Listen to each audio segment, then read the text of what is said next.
Hey y'all, I'm Parker. And I'm Dre. And this is the Disney Cellar.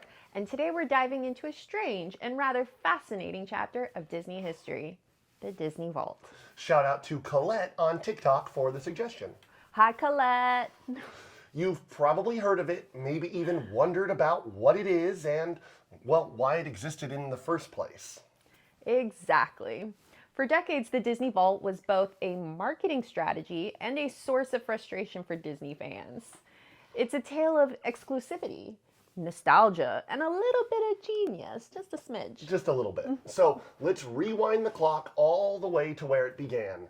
In 1937, Disney released Snow White and the Seven Dwarfs, the first ever full-length animated feature film. It was a groundbreaking moment in cinema history. Snow White and the Seven Dwarfs had its first theatrical run starting on December 21st, 1937. At the Carthay Circle Theater in Los Angeles, California. A fun fact for any Disney California Adventure aficionados in the audience.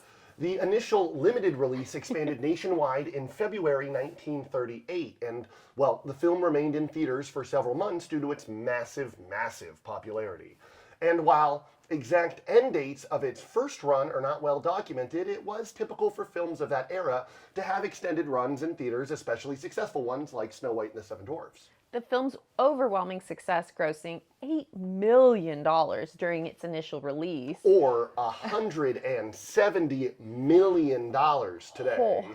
Kept the film in circulation well into 1938 and beyond, as it's become one of the most successful films of its era. Yeah, but back then, once a film left theaters, they were often gone for, well, basically forever. Could you imagine you've just seen Snow White for the first time and then you'll never see it again? No, I would keep going again and again and again. Right? Disney, however, had a different vision. Walt Disney saw his films not as one-time experiences, but rather as timeless stories that could delight audiences for generations to come.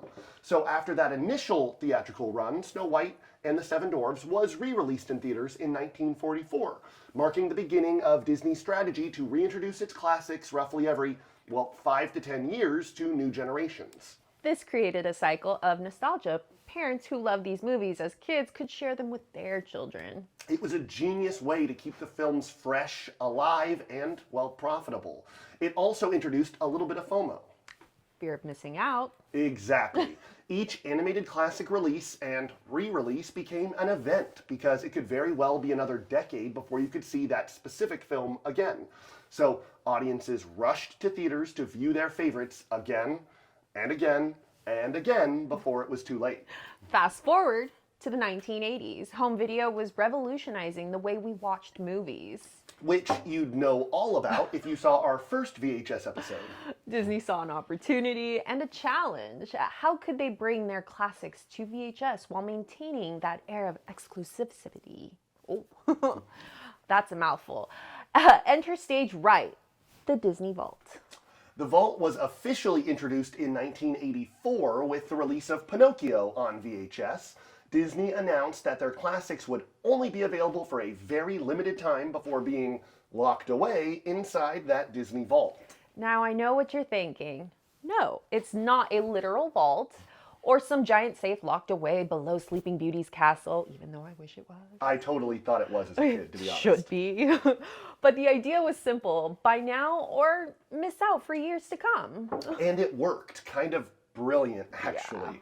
By creating scarcity, Disney, like with its theatrical re-releases, turned home video releases into must-have events. Parents rushed to the stores, knowing that if they didn't grab The Little Mermaid or Beauty and the Beast or Cinderella, now the clock would be literally running out and they might have to wait a decade to own them. Wild. Right? And this strategy was so effective that it kind of shaped how generations of fans viewed Disney films, something to be cherished and valued. It wasn't just about owning a movie or FOMO, it was about being part of something special, about owning a piece, a literal piece of Disney magic.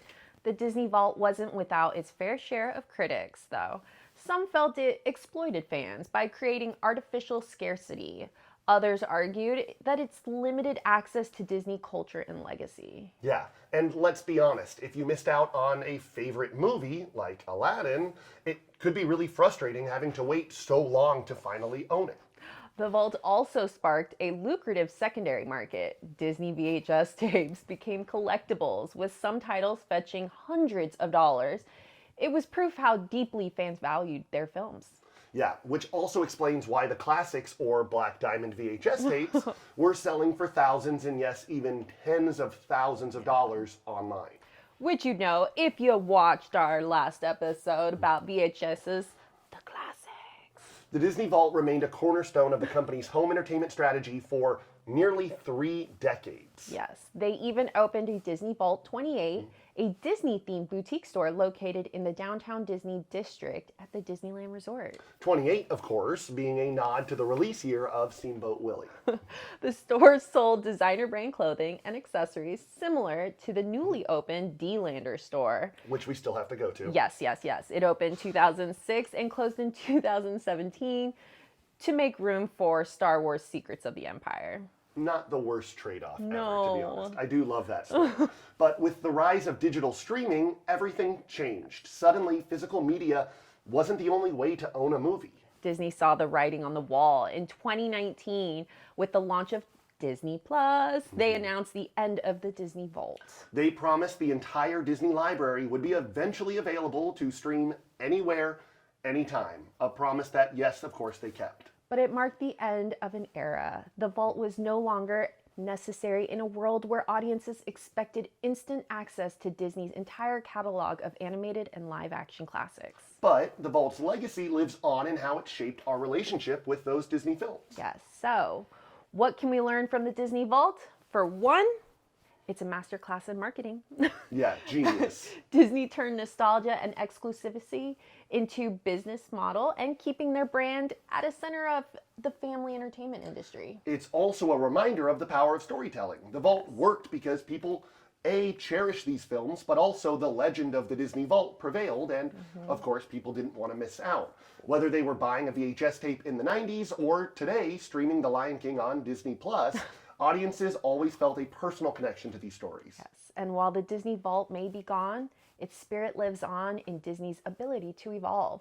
Whether it's re-releases, re-releases, or live-action remakes. Even the Disney seller. Yes, Disney keeps finding new ways to connect with audiences. So, next time you watch a Disney classic, maybe just take one brief moment to appreciate the magic.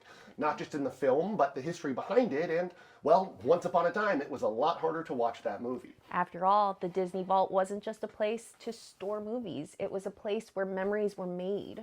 And that's our show for today. Thank you, as always, for stopping by. And like Colette, if there's a piece of Disney history you're curious about, or a part of your own Disney collection you'd like to know maybe just a little bit more about, drop us a line or leave a comment down below. For now, as always, this is the Disney Cellar. I'm Parker. And I'm Dre. And we hope you have a magical day. Shout out Colette. Shout out Colette.